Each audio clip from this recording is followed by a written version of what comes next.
Ahu mai rangi maunga, mihi mai, karanga mai, tātou nā māngai o te motu.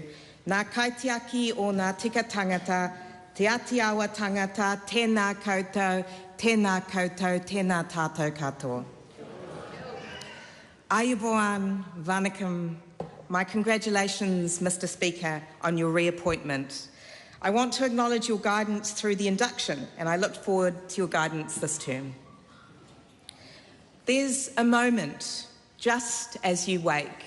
It doesn't happen every morning, but on those mornings when something significant has changed in your life, there's an inch of time after waking where you take a breath before the cloak of your new identity washes back.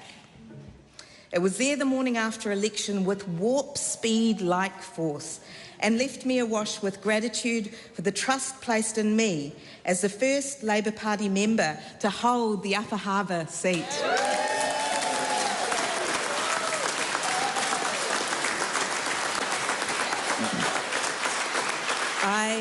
I can't claim the privilege of being the first MP of Sri Lankan descent.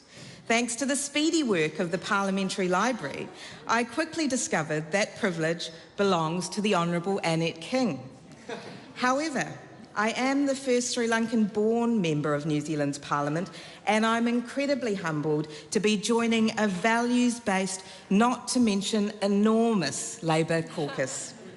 I'm also proud to serve under the leadership of the Right Honourable Jacinda Ardern, or as my kids call our extraordinary Prime Minister, your work friend. She's someone I deeply respect and admire. That experience of the inch of time and the rush of a new cloak of identity have become markers for my memory. I felt the rush waking up as a 6-year-old in an apartment at the crest of the terrace, connecting with the fact that I was now not only a Sri Lankan but also a New Zealander, my family having arrived in 1987. It was a story and a feeling that began a 27-year journey in human rights advocacy for me. There is still so much to be done for human rights protection in many countries around the world, because manida uremehel ane vurukum sundamanadu, manava hemikam sialantama aiti, which means in both Tamil and then Sinhala, human rights belong to all. I look around at the diversity in this Parliament, which will serve us so well this term, but oh, as well as our beautiful differences, we share so many remarkable similarities in human experience. During my time in community law, with Amnesty International and at the Human Rights Commission, I've had the privilege of hearing many people's stories. I often think about their mornings, what it might feel like to wake and take on the cloak of parenting and advocating for a child with special needs, or to wake and connect with the prison walls around you.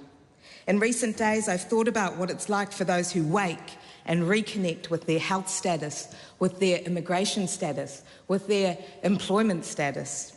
We might not be able to relate to the weight of all the cloaks others wear, but that we can relate to that feeling from the inch of time to the rush of the cloak. It's our door to connection, conversation, understanding, and respect.